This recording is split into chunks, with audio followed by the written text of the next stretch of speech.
Guys, we're sitting here with MGGX Excellence. What's going on, Excellence? How you doing today, buddy? Good, Wits. I'm chilling, feeling good.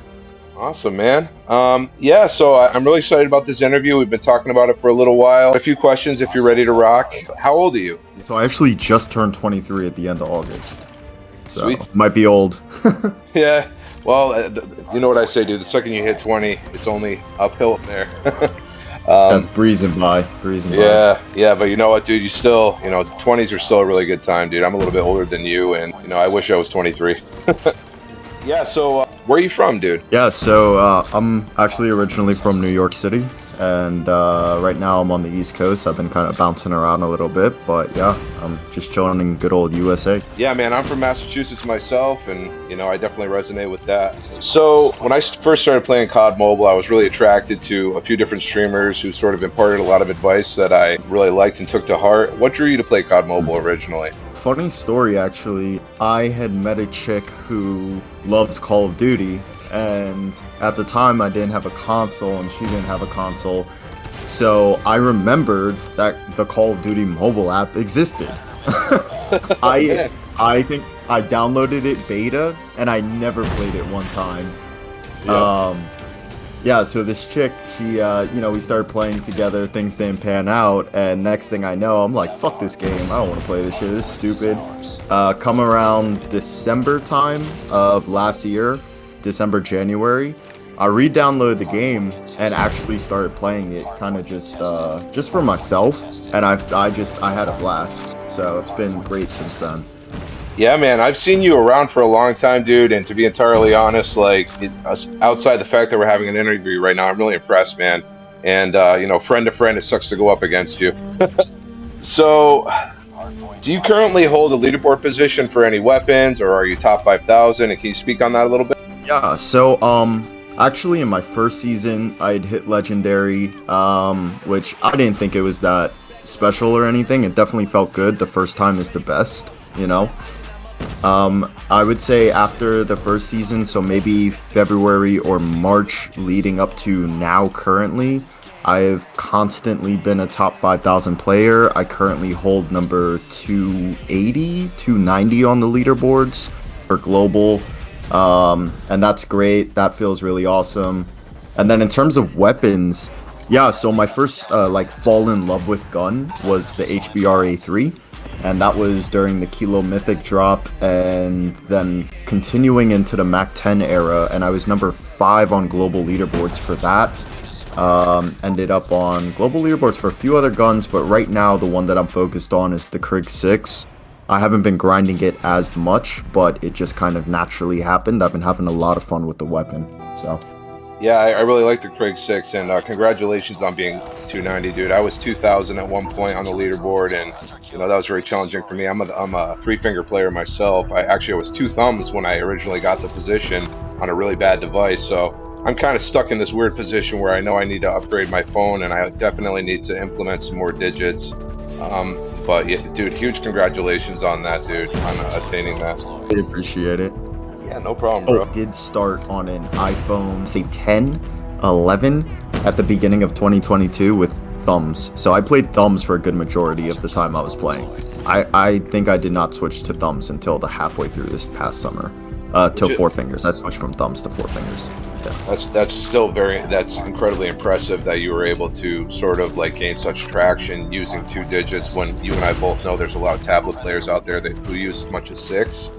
Which, yeah. There's people that use 6 and then also use gyroscope, so it's pretty much 7. That's crazy. Yeah. I know I'm probably leading into the iFergs and the Bobbies and a few other people that come to mind, but that's really impressive that you're able to do that with two thumbs, or gain that traction. Definitely. So have you played any first-person shooter games or console in the past? And when did you start doing that? Are you a gamer, or is this something that kind of came new to you that you just fell in love with? Yeah, so I wouldn't classify myself as a huge gamer, but I would definitely say that obviously the Call of Duties growing up, a lot of us had in high school, middle school, or otherwise. So definitely Black Ops 2, the original Call of Duties, the Modern Warfares. That was really my jam for the longest time. I think my first time playing Call of Duty, I must have been 6 or 7 years old, and it was on my cousin's console. I definitely made some dudes in ranked definitely rage quit just for being so bad, but I was I was a kid, so you know what, it is what it is. And Yeah. yeah, my favorite memories definitely have to be high school playing with the boys. You're up at 2 a.m. in an intense zombies match in Black Ops 2, and you know you're yelling for revives, and you know it was just intense and it was fun, and everybody's joking around and having fun. So that was like my first taste of Call of Duty, like seriously. Yep. And then after that, it was kind of like I strayed off. I played a lot of other games. You know, there was Madden and FIFA, NBA 2K. The biggest one was like League of Legends, Wild Rift, and World of Warcraft. So those were all like kind of my high school years. Right on, man. Yeah, that definitely resonates with me, especially staying up till like 2 a.m. I used to do that with my friends too, playing Black Ops 2, the bullet chips, and like just like staying up way too late. Like the controls are all messed up from eating food. Like you're just having a great time laughing your ass off. I mean, that definitely hits home with me for sure. It's never for competition. It was always just for fun, and it was the best memories. So Yeah, I mean that's what a passion is, man. It's like it comes natural, right?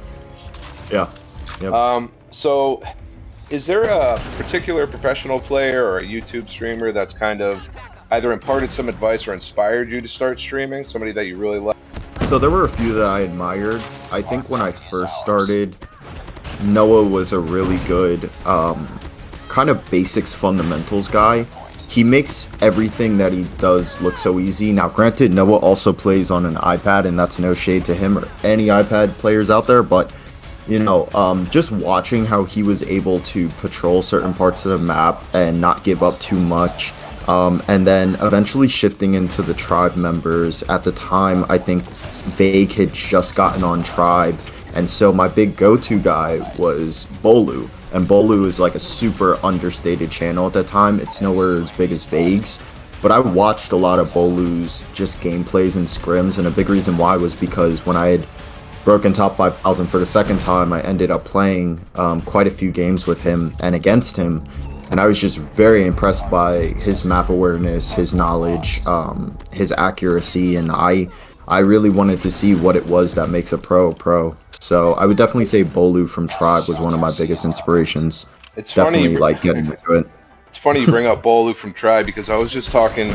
We played against you maybe a week ago. I was playing with It's Me Quinn, and he's friends with him, and he was actually talking about the fact that when they lobby up, they play so similar to one another. But he touched upon in his interview that he's such a dynamic player, and I definitely agree with that, dude. And that got me interested, and I actually just started watching his gameplay in the last few days just to sort of see, you know, what his play style was like and how he sort of adds to the team. And you're exactly right, dude. He is an incredibly dynamic player. His map knowledge is on point, and he definitely has that IGL mentality.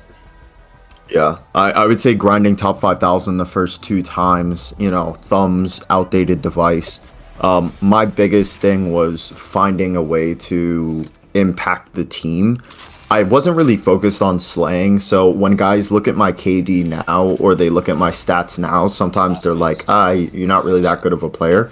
And the thing was is that I played solo queue for a long time, and playing with guys like Bolu and playing against them gave me a lot of perspective into the idea of teamwork and doing what's good for the team towards a win, regardless of how your personal stats look. So I'd rather be the bottom fragger on a good team knowing I had 2 minutes in the hill and, you know, 40 assists than the top fragger on a losing team where all of my teammates were struggling to gain any ground. So. You see, and that's very telling of the fact that you're a smart guy, and I think similarly to you, I'd rather be an OBJ player, and I've actually assumed that role.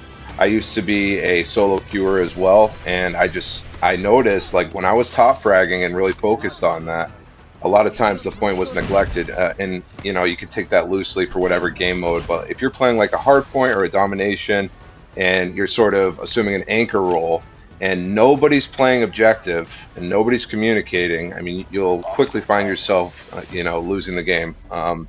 So the biggest thing is exactly what you just said. It's being willing to assume a different role, being willing to communicate. Communication is so crucial for a team being successful, whether or not you're, you're solo queuing, you're two stacking, or what have you, whatever variation of that. You have to communicate. You have to be willing to be dynamic and move across the different roles that are in front of you to be able to help for the greater good of the win. Yeah, I mean, it starts with yourself. It's just not Exactly. being scared to make a play. A lot of guys are scared to make a play, or they put themselves in a box. When I first started playing comp, that was my biggest problem. I put myself in a box. I said, okay, I'm OBJ, I'm going to play OBJ. So upon spawns, I would rush the point. And without checking my corners or without checking to see if anybody was on the flank, or once I became more of a slayer role on a team, I would put myself in this box.